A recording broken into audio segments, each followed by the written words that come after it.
Encore une vidéo sur les dividendes. Vous allez voir, on va aller un petit peu plus loin aujourd'hui. J'ai déjà fait des vidéos sur les dividendes. J'ai déjà fait des vidéos sur les dividendes pour vous expliquer qu'il ne faut pas acheter des actions à dividendes. Je vous ai déjà fait des vidéos sur les dividendes pour vous expliquer qu'il faut acheter des actions à dividendes. Mais il y a toujours une nuance. Et premièrement, on n'achète pas une action à dividende parce qu'elle verse un gros dividende. C'est la cerise sur le gâteau. Ce n'est pas la décision d'investissement qui va prédominer. Et il faut acheter des actions à dividendes non pas parce qu'elles versent des dividendes, mais parce que ce sont des actions dites value, avec des actifs tangibles qui, dans des revalorisations macroéconomiques, peuvent justement, non pas parce qu'elles versent des dividendes, mais parce qu'elles sont des sociétés avec des actifs tangibles, qui, dans la circonstance, sont aussi très souvent des actions qui vont verser des dividendes, vont être favorisées.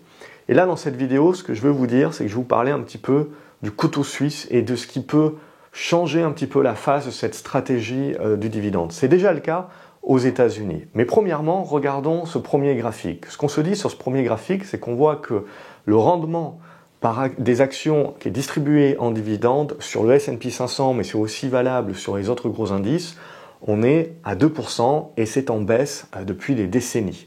Ça avait commencé dans les années 50-60, je ne sais plus, autour des 5 ou 6%, et aujourd'hui, on tourne en dessous des 2%. Premier constat, beaucoup de personnes vont utiliser ce graphique-là pour vous expliquer qu'il vaut mieux investir dans des obligations qui vont vous verser du 4%.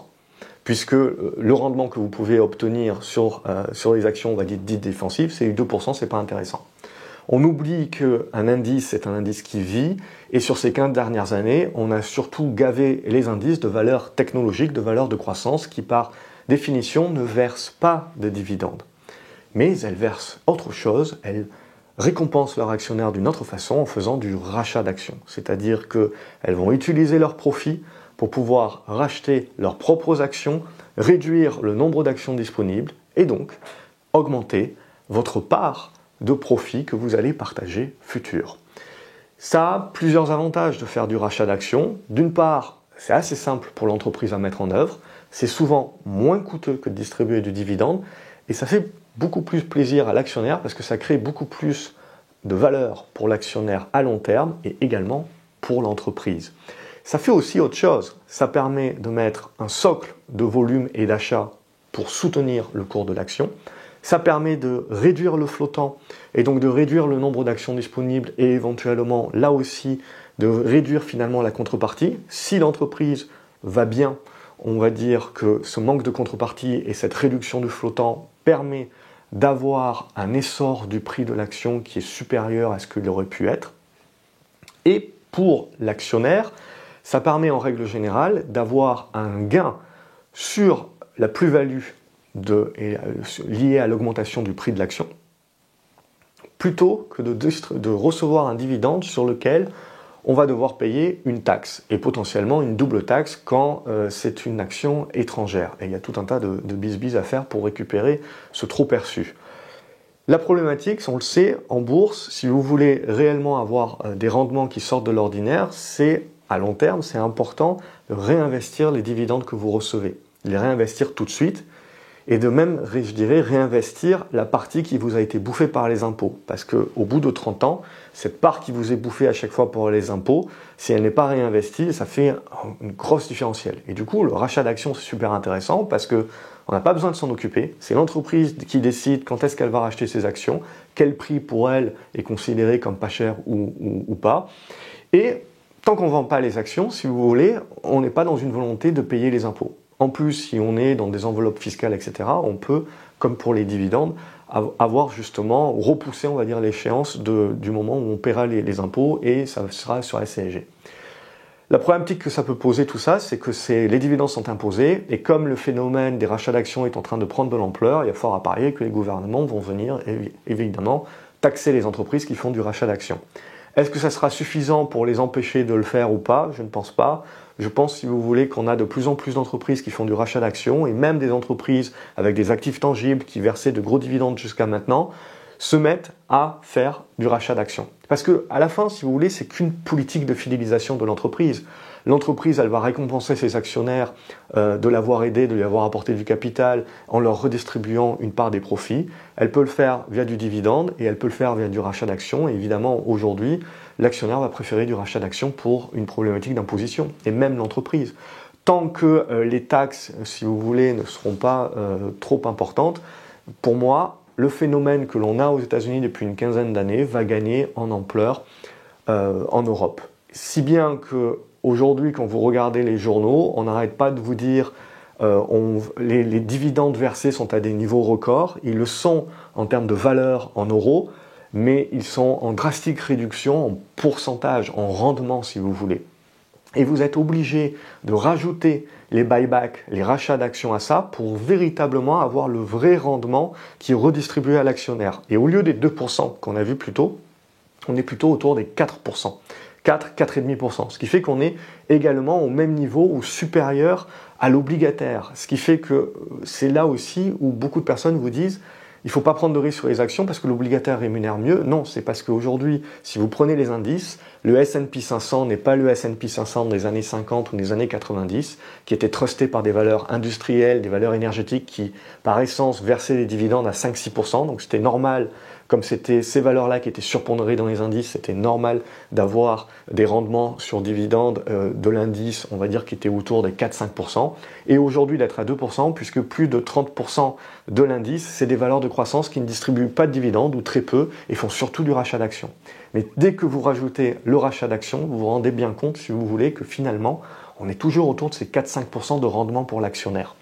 Donc c'est ça qui est vraiment important et de bien faire attention que à chaque fois qu'il y a quelqu'un qui va vous parler d'un indice boursier et qui va vous faire une comparaison sur un graphique pour dire on était là il y a 20 ans, on était là il y a 40 ans, donc c'est ce qui va se passer maintenant, dites-vous bien que c'est totalement erroné ce type de raisonnement parce qu'à l'intérieur même du S&P, il n'y a plus du tout les mêmes valeurs, il n'y a plus du tout les mêmes secteurs d'activité qui sont surpondérés. Donc tout change. Les relations des secteurs d'activité en fonction des taux d'intérêt, de l'économie, etc. sont très différents. Et donc votre indice, s'il est surpondéré à un moment donné dans un secteur dans lequel il était sous-pondéré il y a 20 ans et il était surpondéré dans un autre, il y a beaucoup de choses qui peuvent changer et les relations de cause à effet ne plus du tout marcher. Donc prenez bien ça en conséquence. Donc pour moi, le phénomène qui arrive vraiment en Europe, c'est justement les rachats d'actions. Et ce qu'il faut également prendre en compte, c'est que pendant 15 ans, si vous voulez, les flux ont évité l'Europe. Ils ont eu peur de l'Europe et donc on a asséché les flux et les liquidités sur l'Europe et on a fait du marché américain encore plus le premier marché boursier mondial, voilà, jusqu'à représenter plus de 2/3 aujourd'hui des capitalisations boursières.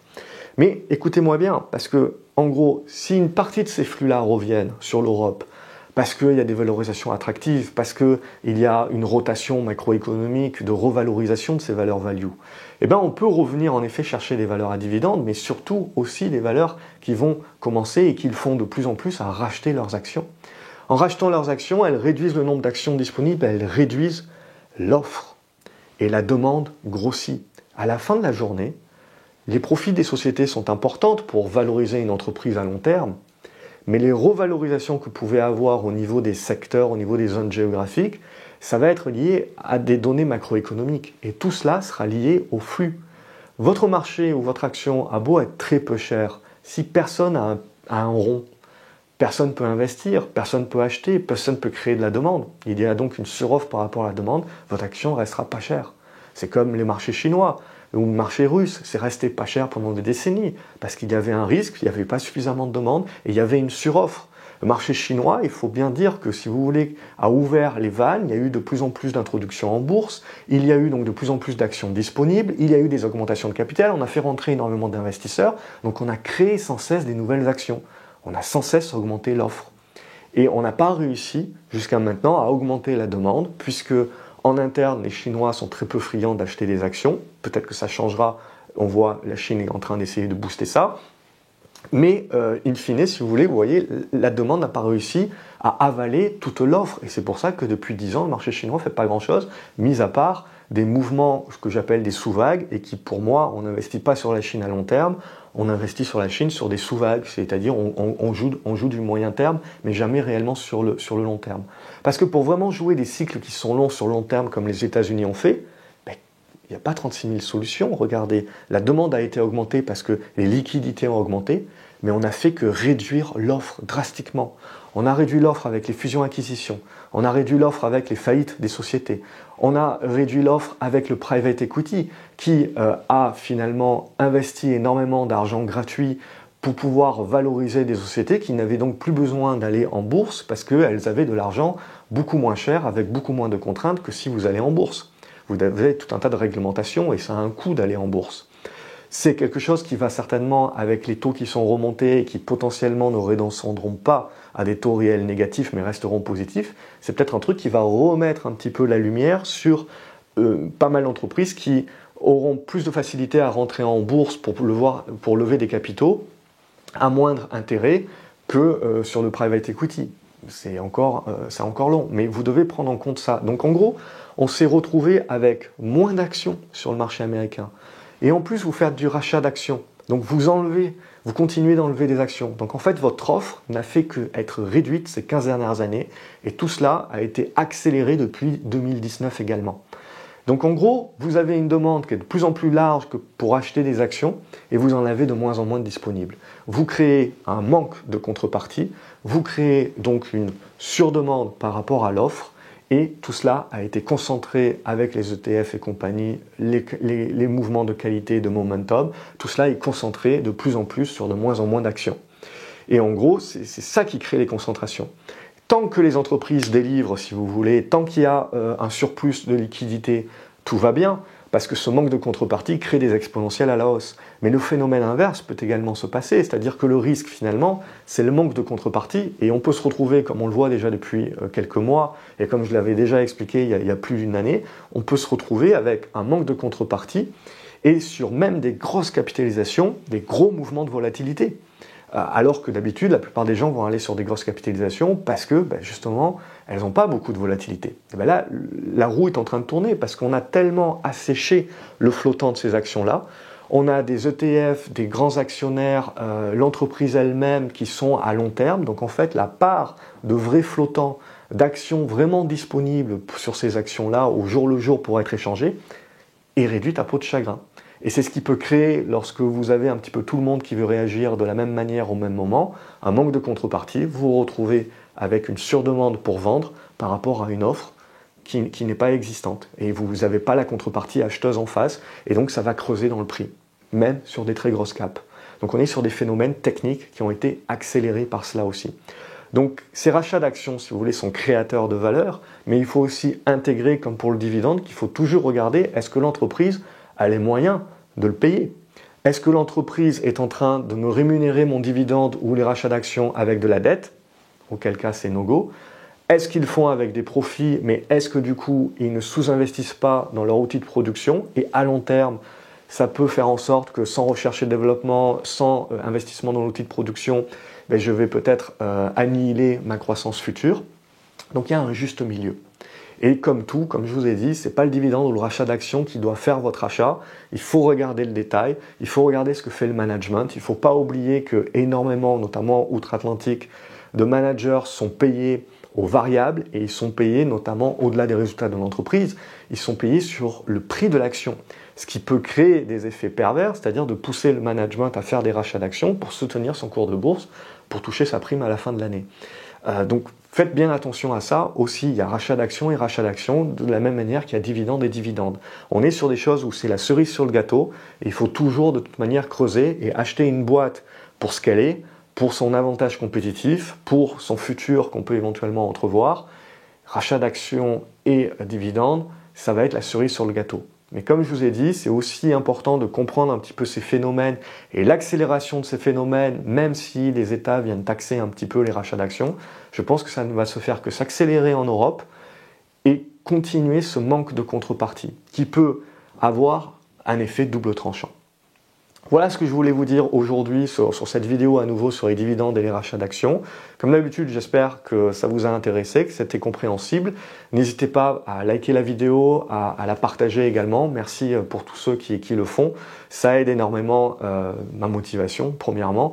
Et ensuite, n'oubliez pas de vous abonner à la chaîne en cliquant sur la petite clochette. Comme ça, vous êtes sûr de ne pas louper les prochaines vidéos. Si vous ne cliquez pas sur la clochette, vous n'aurez rien. Donc ça sert à rien d'être juste abonné, il faut cliquer sur la petite clochette aussi, comme ça vous ne loupez pas d'autres vidéos que je pourrais faire comme celle-ci. À très bientôt et je vous retrouve dans les commentaires pour savoir ce que vous en avez pensé. Et vous, voilà, est-ce que vous préférez toucher du dividende ou du rachat d'actions? Évidemment, si vous vivez des dividendes, vous allez préférer toucher les dividendes parce que les rachats d'actions, ça va vous pousser à vendre des actions. Et il y a aussi une imposition qui sera liée à ça. Je vous retrouve dans les commentaires. Salut les graphes et à la prochaine.